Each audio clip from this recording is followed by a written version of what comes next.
భారత ప్రధాని మూడోసారి ప్రధాని అయ్యాక మొదటిసారి భాగ్యనగరానికి విచ్చేసినప్పుడు దేశ ప్రజలను ఉద్దేశించి ఒక ముఖ్య కొన్ని సూచనలు చేయడం జరిగింది.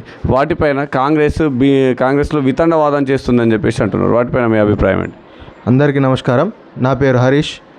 ఇటీవల భాగ్యనగరంలో జరిగినటువంటి ప్రధాని నరేంద్ర మోదీ గారి బహిరంగ సభలో భారతదేశాన్ని ఉద్దేశించి కొన్ని విషయాలు చెప్పడం జరిగింది. కొన్ని విషయాలపైన భారత ప్రజలకు పిలుపునివ్వడం జరిగింది. ముఖ్యంగా ఆ పిలుపునిచ్చిన దాంట్లో వంట నూనెల వాడకం తగ్గించాలి అని చెప్పడం జరిగింది. ఎందుకంటే వంట నూనెలు అనేటివి మనము ఇతర దేశాల నుంచి మనము స్వదేశానికి దిగుమతి చేసుకుంటున్నాం. బంగారు కొనుగోళ్ల విషయం చెప్పడం జరిగింది. బంగారము ఇతర దేశాల నుంచి మనము దిగుమతి చేసుకుంటున్నాం. ఇట్లాంటి కొన్ని తగ్గించి భారతదేశం ఆర్థిక సంక్షోభంలో పడకూడదు. భారతదేశము ఆర్థిక వ్యవస్థ ఇంకా 4వ స్థానం నుంచి జీడిపి 3వ స్థానానికి రావాలని, ఇట్లాంటి విషయాలు స్వదేశీ వాడకాన్ని ఎక్కువగా వినియోగించాలని చెప్పేసి భారతదేశ ప్రధాని గారు భారత ప్రజలను ఉద్దేశించి పిలుపునివ్వడం జరిగింది. కాబట్టి ఈ విషయాన్ని భారత ప్రజలందరూ ముఖ్యంగా గమనించి కొన్ని రోజుల పాటు, 1 సంవత్సరం పాటు మనం కరోనా టైంలో ఎట్లయితే వర్క్ ఫ్రమ్ హోమ్ చేసుకున్నామో అట్లా వర్క్ ఫ్రమ్ హోమ్ చేసుకొని మన దూర ప్రయాణాలను కొన్ని తగ్గించుకొని ఇంటి దగ్గర ఉండి పెట్రోల్ వాడకాన్ని కానీ డీజిల్ వాడకాన్ని కానీ మనము కొంచెం కంట్రోల్ చేస్తే ఆర్థిక పరంగా దేశం అభివృద్ధి చెందుతుంది. కాబట్టి ఇట్లాంటి కొన్ని విషయాలు చెప్పడం జరిగింది. ఈ విషయాలపైన కాంగ్రెస్ వాళ్ళు వితండవాదం చేస్తున్నారు. వాళ్ళు కొత్తలో ప్రభుత్వం ఏర్పాటు చేసినప్పుడు తెలంగాణలో వచ్చి రాగానే బీఆర్ఎస్ పార్టీ వాళ్ళు మాకు ఖాళీ కుండలు ఉంచారు, ఇక్కడ ఆర్థికపరమైన ఇబ్బందులు బాగా ఉన్నాయి, మేము ఇచ్చిన హామీలు నెరవేర్చడానికి చాలా కష్టంగా ఉంది అని చెప్పేసి వాళ్ళు చేతులు లేపేయడం జరిగింది. అటువంటి పరిస్థితి భారతదేశానికి రావద్దు, భారతదేశము ఆర్థికంగా బలంగా ఉండాలి అని చెప్పేసి మోడీ గారు కొన్ని సూత్రాలను భారత ప్రజల కోసము పిలుపునివ్వడం జరిగింది. ఈ సూత్రాలను పాటించడం వల్ల జీడిపి పెరగడంతో పాటు స్వదేశీ వస్తువుల వాడకం పెరుగుతుంది. స్వదేశీ వస్తువుల వాడకం పెరగడంతో పాటు ఇక్కడ స్వదేశీ వస్తువుల వాడకం పెరిగితే ఏమవుతుంది, లోకల్లో ఉన్న ప్రతి ఒక్కరికి పని దొరుకుతుంది, లోకల్లో ఉన్న ప్రతి ఒక్క ప్రోడక్టు సేల్ అవుతుంది. ఆ సేల్ అయిన ప్రోడక్టు మన భారతదేశంలోనే ఆ అమౌంట్ ఉంటుంది, బయటకు పోదు. డాలర్ విలువ అనేది పెరగదు, మన రూపీ విలువ పడిపోదు. ఇటువంటి విషయాలపైన మోడీ గారు చేసిన వ్యాఖ్యలను వక్రీకరించి కాంగ్రెస్ పార్టీ కానీ ఇతర పార్టీ వాళ్ళు దీన్ని వితండవాదంగా సృష్టిస్తున్నారు. అంతకుమించి ప్రధాని మోదీ గారు చెప్పిన విషయాలు ఇంకా కొన్ని ఏమున్నాయంటే బంగారము 1 సంవత్సరం పాటు కొనుగోలు చేయవద్దు. ఎందుకు చెప్పారు? మనం దిగుమతి చేసుకుంటున్న బంగారం అక్కడ వాళ్ళకు డబ్బులు అనేటి మన ఒక డాలర్ రూపంలో చెల్లించాల్సి వస్తుంది. కాబట్టి మనకు 1 సంవత్సరం పాటు దాన్ని దూరంగా ఉండమని ప్రధాని గారు పిలుపునిచ్చారు. అట్నే ఇప్పుడు కొన్ని విషయాలు చెప్పారు. ఇంకా సాఫ్ట్వేర్ ఎంప్లాయీస్ కావచ్చు, ఇతర కంపెనీలలో పనిచేస్తున్నటువంటి, ఇతర రాష్ట్రాల్లో పనిచేస్తున్నటువంటి వాళ్ళు, సిటీలలో పనిచేస్తున్న వాళ్ళు వర్క్ ఫ్రమ్ హోమ్ చేయాలి, ఇంటి దగ్గర నుండి పని చేసుకోవాలి. మీరు ప్రయాణాలు చేయడం వల్ల డీజిల్ కానీ పెట్రోల్ వాడకం కానీ పెరుగుతుంది, తగ్గించుకుంటే బాగుంటుంది. కరోనా టైంలో ఇంటి దగ్గర ఉండి పని చేసుకున్నాం కదా, మూమెంట్ అనేది వెళ్ళింది. అట్లా ఈ 1 సంవత్సరం రోజుల పాటు ఆ సిచ్యువేషన్ని మనము దేశంలో పాటిస్తే మన ఆర్థిక ప్రగతి బాగుంటుంది అని చెప్పేసి భారతదేశ ప్రధాని నరేంద్ర మోదీ గారు పిలుపునివ్వడం జరిగింది. ముఖ్యంగా భారతదేశం అంటేనే బంగారం ప్రియులు. ఆ బంగారంతో సామాన్య బిలో ప్రావర్టీ లైన్ కింద ఉన్నటువంటి వాళ్ళు బంగారానికే పెట్టుబడి పెట్టేయడం వల్ల కూడా కొంత వాళ్ళు ఆర్థికంగా కూడా ఇబ్బంది కలుగుతారు అన్న ఉద్దేశం కూడా అనుకోవచ్చా? ముఖ్యంగా భారతదేశం అంటేనే బంగారం. ఎందుకంటే పాతకాలంలో భారతదేశంలో బంగారాన్ని రాసులుగా పోసి అమ్మడం జరిగింది. ఇప్పుడు మన దగ్గర ఉన్న బంగారం సరిపోతుంది, కొత్తగా మనం బంగారం తీసుకునే అవసరం లేదు. ఎందుకు? ఆ బంగారం అనేది మనము ఒక అలంకారానికి మాత్రమే ఉపయోగపడుతుంది. ఈ అలంకారం ప్రియులు ఏం చేయాలంటే ఉన్న దాంట్లో సర్దుకుపోవాలి. కొన్ని రోజుల పాటు, 1 సంవత్సరం పాటు సర్దుకుపోతే ఈ ముందు భవిష్యత్తు మనదే. కాబట్టి దేశ ప్రగతికి ఎంతగానో తోడ్పడతాయని చెప్పేసి నా ఉద్దేశం. ముఖ్యంగా విన్నారు కదా, మైండ్ మీడియా ద్వారా తెలియజేయడం ఏమనగా భారతదేశంలో ఉన్నటువంటి ప్రజలందరూ ప్రధానమంత్రి సూచనలు పాటిస్తే భారతదేశం యొక్క ఆర్థిక పరిస్థితి అనేటువంటిది మరింత బలంగా ఉంటుందని చెప్పేసి చెప్తున్నారు. మన భారత ప్రధాని గౌరవనీయులు నరేంద్ర మోడీ గారు భారతీయుల కోసం చేసిన కొన్ని సూచనలను వివిధ రాజకీయ పక్షాలు, ముఖ్యంగా కమ్యూనిస్టు కావచ్చు, కాంగ్రెస్ పార్టీ కావచ్చు, వాళ్ళు తప్పుపడుతున్నారు. ఎందుకో కమ్యూనిస్ట్ అయితే ఒక అడుగు ముందుకేసి ధర్నాలు, రాస్తా రోకోలు లాంటివి కూడా చేస్తున్నారు. వాళ్ళ నిరసన ప్రదర్శనలు కొనసాగిస్తున్నారు. దేశం దివాలా తెలిసిందని, నరేంద్ర మోడీ గారు పని అయిపోయిందని చెప్పేసి రకరకాలుగా వ్యాఖ్యలను చేస్తున్నారు.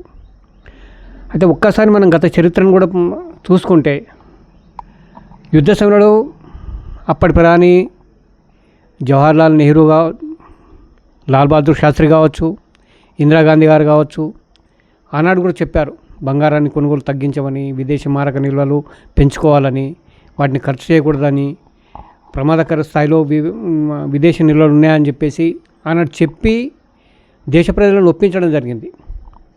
లాల్ బహదూర్ శాస్త్రి అయితే ఒక పూట భోజనం మానేయమని చెప్పారు. దాన్ని దేశ ప్రజలు కూడా అందరూ పాటించి ఒక పూట భోజనాన్ని శాస్త్రి గారి పేరు మీద భోంచేయడం మానేసిండ్రు. అలాంటి గొప్ప చరిత్ర భారతదేశానికి ఉంది. దాన్ని దృష్టిలో పెట్టుకొని నరేంద్ర మోడీ గారు కూడా దేశ ప్రజలకు సూచన చేశారు. విదేశీ మారకలు తగ్గిపోకుండా విదేశీ అంటే ఇప్పుడు దాదాపు 140 కోట్ల ప్రజలకు సరిపడా ఉత్పత్తులు మన దగ్గర అవుతలేవు కాబట్టి విదేశాల నుంచి దిగుమతి చేసుకుంటున్నాము. వాటికి విదేశీ మారకం లోపల డబ్బులు చెల్లించాల్సి ఉంటుంది కాబట్టి వాటిని కాపాడుకోవాలంటే స్వదేశీ ఉత్పత్తులను వాడాలి. విదేశీ వస్తువుల మీద ఆధారపడకుండా మనం స్వదేశీని చేద్దాము.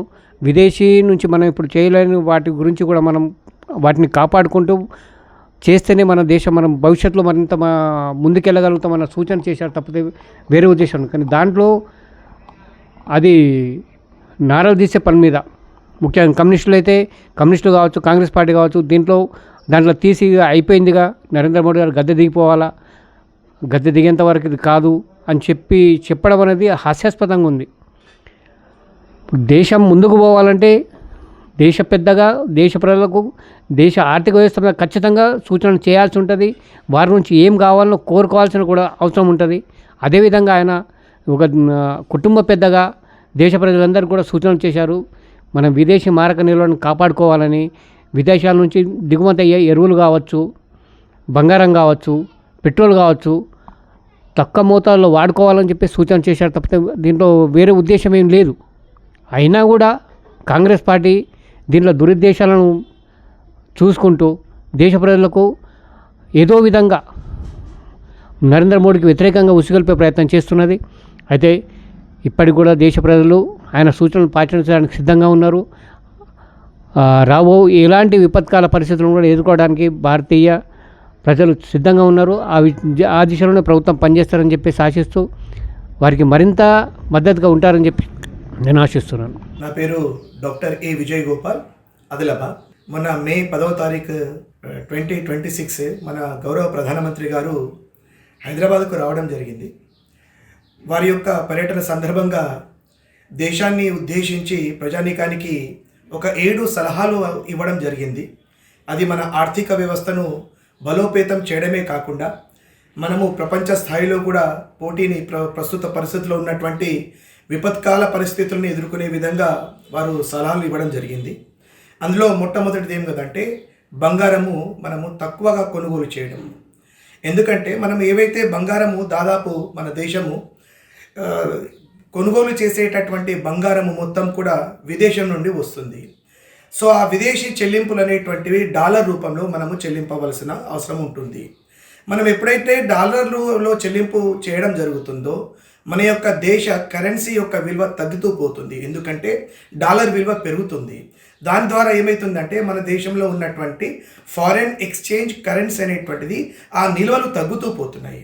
మరి దాని ద్వారా మనకు నష్టం ఏమంటే ఒక దేశంలో ఒక కరెన్సీని మనము ఉత్పత్తి చేయాలంటే, ముద్రణ చేయాలంటే సాధారణంగా బంగారు మరియు ఫారెన్ కరెన్సీ యొక్క విదేశీ మారక ద్రవ్య నిల్వలను అంటాము. వాటి ఆధారంగా మాత్రమే మన యొక్క కరెన్సీ ముద్రణ అనేటువంటిది జరుగుతుంది. ఎప్పుడైతే మన ఫారిన్ కరెన్సీ నిల్వలు తగ్గుతూ పోతాయో ఇక్కడ ద్రవ్యోల్బణం అనేటువంటిది ఆర్థికపరమైనటువంటి అసతుల్యం అనేటువంటిది కలుగుతుంది. కాబట్టి వారు కనీసము ఈ మనకు చూస్తున్నటువంటి ఇరాన్ అలాగే ఈ మన ఇజ్రాయిల్ యుద్ధం సందర్భంగా ఆర్థిక వ్యవస్థ అతాకుతలమవుతున్నది. సో మనకు రవాణా వ్యవస్థ చిన్నాభిన్నమవుతున్నది. కాబట్టి కనీసము 1 సంవత్సరం వరకు వారు మనం బంగారం కొనుగోలు చేయవద్దని చెప్పడం జరిగింది.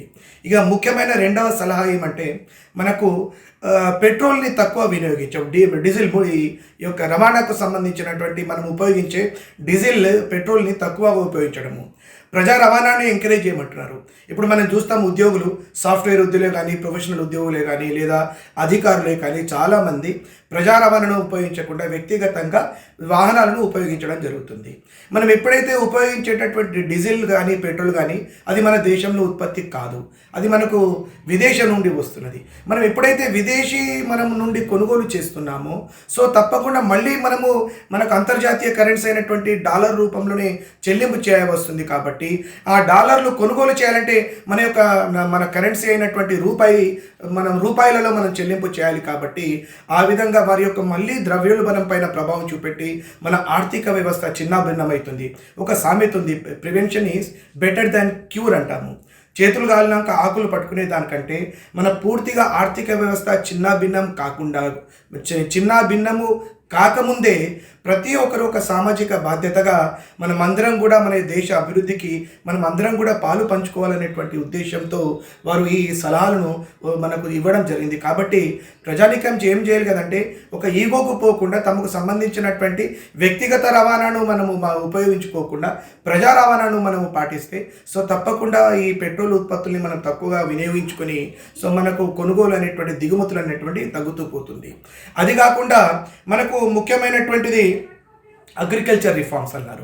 మనకు ఈ కెమికలైజ్డ్ అగ్రికల్చర్, మన పెస్టిసైడ్స్ కానీ ఏవైతే వాడుతున్నామో ఆ యూరియా సంబంధించినటువంటి ఇతరత్ర మనం అన్నీ కూడా ఈ వ్యవసాయానికి ఉపయోగించేటటువంటి అన్నీ కూడా మనము విదేశాల నుండి కొనుగోలు చేస్తున్నాము. కాబట్టి అలా విదేశం నుండి కొనుగోలు చేసే బదులు సాంప్రదాయమైనటువంటి వ్యవసాయము అంటే మనము ఆవు పేడతో చేసినటువంటిది, మనము వీటితో చేసినటువంటి మలినంతో చేసినటువంటి మన యొక్క ఈ ఎరువులను వాడడం ద్వారా ఏమవుతుందంటే సాంప్రదాయమైనటువంటి వ్యవసాయం అనేటువంటిది ఉండడం ద్వారా మనము ఆర్థికంగా ఆ విధంగా అది కాకుండా ఆరోగ్యపరంగా కూడా మనకు లాభదాయకంగా ఉంటుందనేటువంటి ఉద్దేశంతో ఈ సలహాలు ఇవ్వడం జరిగింది. అది కాకుండా డొమెస్టిక్ ఐటమ్స్ లోకల్ మనము కొనుగోలు చేయడం వస్తువుల్ని ఇంతకుముందు అప్పుడు స్వాతంత్ర సమయంలో చూసాము మనము విదేశీ వస్తువులను బహిష్కరణ, ఇది పరోక్షంగా అలాంటిదే. ఎందుకంటే మన దగ్గర ఎందరో మంది నిరుద్యోగిత ఉన్నది.